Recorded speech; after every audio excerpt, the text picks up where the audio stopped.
This is happiness, to be everything at once.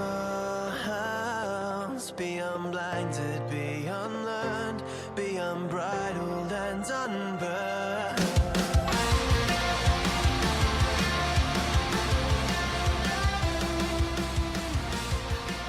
Hey guys, welcome back to a brand new episode of Mood Prep. My name is Dave Nixon.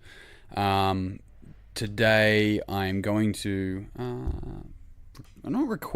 recommend maybe that you grow up. I want to talk about growing up and talk about how that differs from growing old, and that we consequently growing up doesn't mean that we have to get old, right? There's a quote actually around that we don't stop playing because we get old. We got old because we stop playing. And that's kind of where I'm going at with this. And not just from a physical standpoint, you know, once again, cliche, but if you don't use it, you lose it. A lot of the time from this place of fear of like exercising or moving or participating in life or whatever it may be, actually kind of encourages us not to do that. But in understanding all this sort of stuff, we got to look at the difference of growing up and then growing old.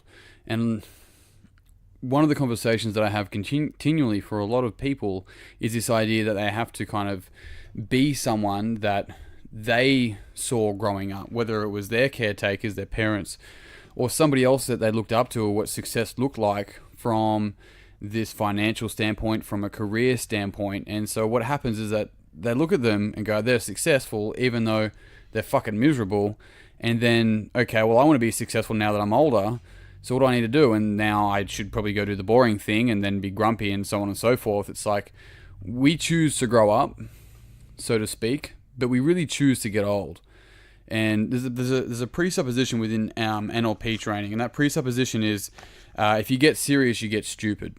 And one of the most powerful things for us to keep as we get older, as we age, is this sense of playfulness, to maintain this ability to play with our life, play with, you know, this is where you see grandparents wanting grandchildren so they can be youthful all over again. It's like we are continually learning and developing in that space. There's this spice of life that this playfulness and this youthfulness actually brings. And so really having this understanding of maturity and growing up, and that's okay, being 100% okay with that, and being 100% okay with this idea of maturity from a standpoint of I trust myself to be in this current moment right now and deal with reality as it is and as I am, not be in this moment right now based on the ways that I was taught when I was 12. Because if I'm 30 and I'm using frames from when I was 12 to make a decision now that I'm 30,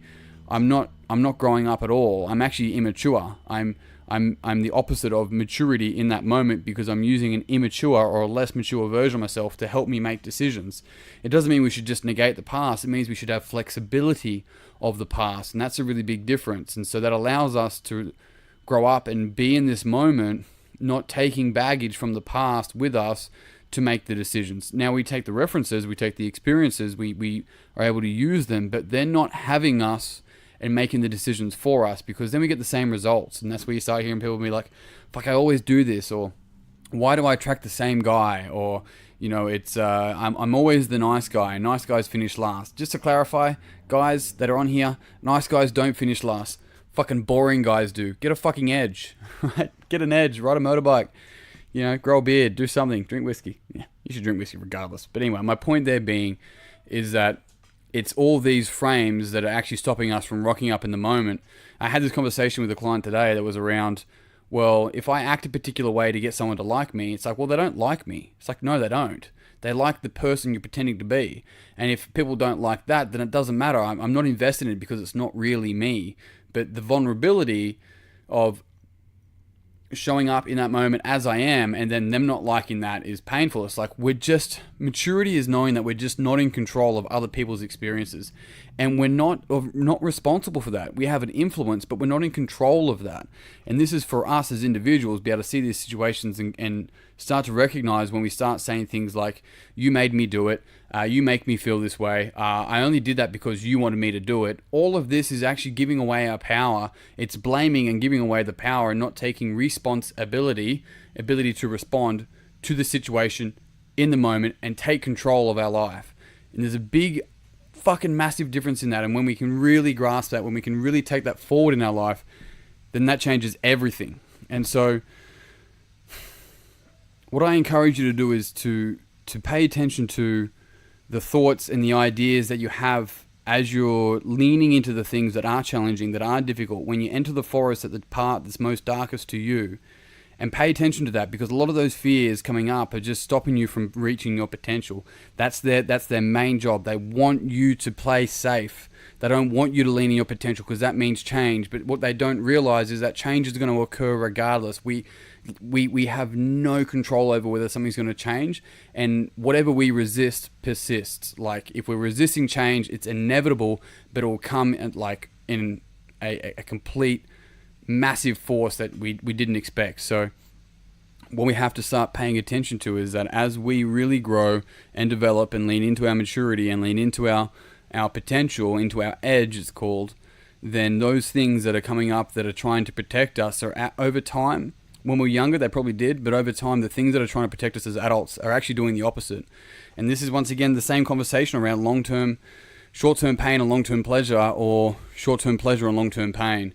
And I had this conversation again, and this person's like, well, it wasn't pleasure. It's like, no, but the short-term pleasure was avoiding. It's not like the pleasure's like ice cream, short-term pleasure, or something else, avoidance, and then the difficult conversation. It's like, in that moment, escaping the long-term pain is actually what the goal is. And in doing so, we get the short-term alleviation, right? That's what the pleasure is. Now, the difficult thing around this, and once again, based off a conversation that I had recently, is the fact that everything in life is hard.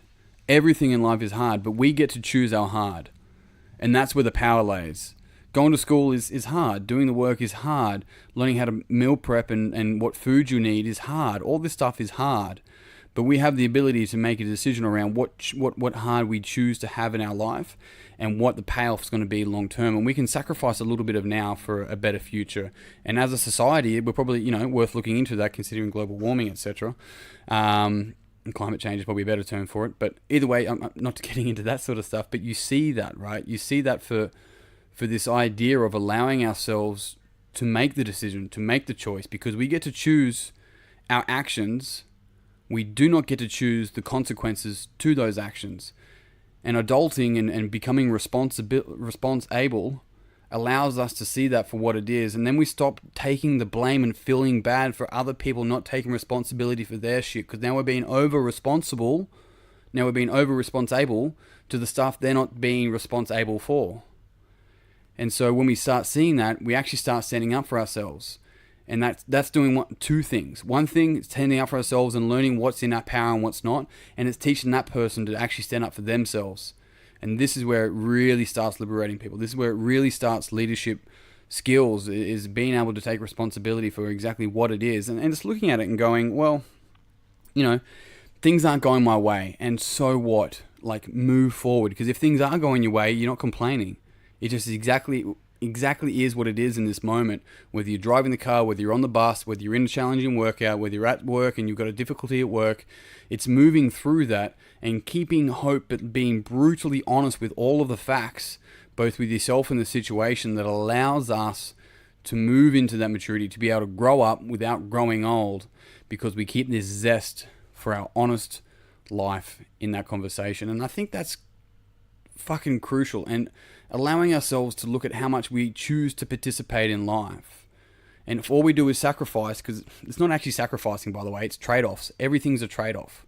Everything. If you're not eating something now to eat something later on, it's a trade-off. If you're choosing to save money now for something later on, it's just trading off. But we've got to be able to have a look at this sort of thing and realize that, are all these frames and all these rules that we put on ourselves trying to force us to grow old and grow up at the same time, and into someone that we don't want to be, who we observed when we were younger that we didn't want to be? And that's a question that only you can answer. But until you answer that, I'm off. Thank you very much for tuning in. If you found this podcast beneficial, it would mean the world to me if you'd pass it on to someone else that you think would also find it beneficial. If you haven't already, jump on Move Prep Online on Facebook. If you're interested in doing some sort of developmental work, that is, performance coaching, all that sort of stuff, then check out davenixon.com.au. Otherwise, team, that's it. I'm out. Thank you very much. Until tomorrow, peace and pizza. kick today in the dick, slay the dragon. I'll see you soon. to be everything at once. Be unblinded, be unlearned, be unbridled and unburned.